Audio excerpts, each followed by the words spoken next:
কার কখন কোথায় রিজিক এটা কিন্তু আমরা কেউ বলতে পারি না। রিজিক যেখানেই থাকুক আল্লাহ তাআলা সেখানে মানুষকে নিয়ে যাবে। এটা যেভাবেই হোক সে সেখানে হাজির হবেই। মানুষকে এই রিজিকের ব্যবস্থা আল্লাহ তাআলা স্বয়ং করে দিয়ে থাকেন। কে কিভাবে কোন কাজের মাধ্যমে তার রিজিকের ব্যবস্থা করেন এটা আল্লাহ যদি করে না দিতেন তাহলে মানুষের আমাদের কি অবস্থা হতো। অনেকেই আছেন খাবারের অপচয় করে থাকেন। অপচয়কারীকে তো কেউ পছন্দ করে না। তাই কে কতটুকু খাবার খেতে পারবে এটা পরিমাপ করেই খাবার নেওয়াটা উচিত। অনেকেই আছে খুব বেশি পরিমাণ খাবার নিয়ে থাকে, পরে সেগুলো জুড়া করে ফেলে দিতে হয়। আর এই খাবারের জন্য কত কত মানুষ কত কষ্ট পরিশ্রম করে। আসসালামু আলাইকুম, আশা করি সবাই ভালো আছেন। আলহামদুলিল্লাহ আমিও আপনাদের দোয়ায় ভালো আছি। খাবার নিয়ে বসেছিলাম চায়না কোনো একটা মুসলিম রেস্টুরেন্টে। আর এই রেস্টুরেন্টের খাবার দিয়েছিল আমাদেরকে এত বেশি পরিমাণে, কি বলবো, তারা যে পরিমাণে খাবার দেয় এই একজনের খাবার মনে হয় 3 জন খেতে পারবে। তাই বসে বসে খাবার খাচ্ছিলাম আর এটা বলছিলাম যে এত বেশি পরিমাণে খাবার দেয় যে খাবারটা আমরা একজন খেতে পারি না।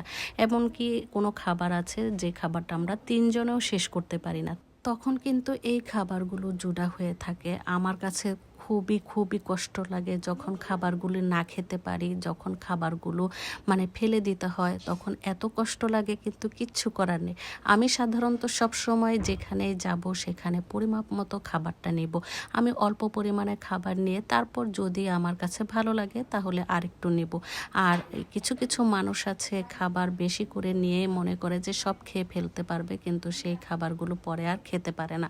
এখানে দেখেন যতগুলো খাবার ছিল সবগুলো খাবারই আমাদের বেশি হয়েছিল। আর চায়ের পরিমাণটাও তারা এত বেশি দেয়, 1 কাপ চা, বড় কাপের 1 কাপ চা আমরা 3 জনও খেয়ে শেষ করতে পারি না।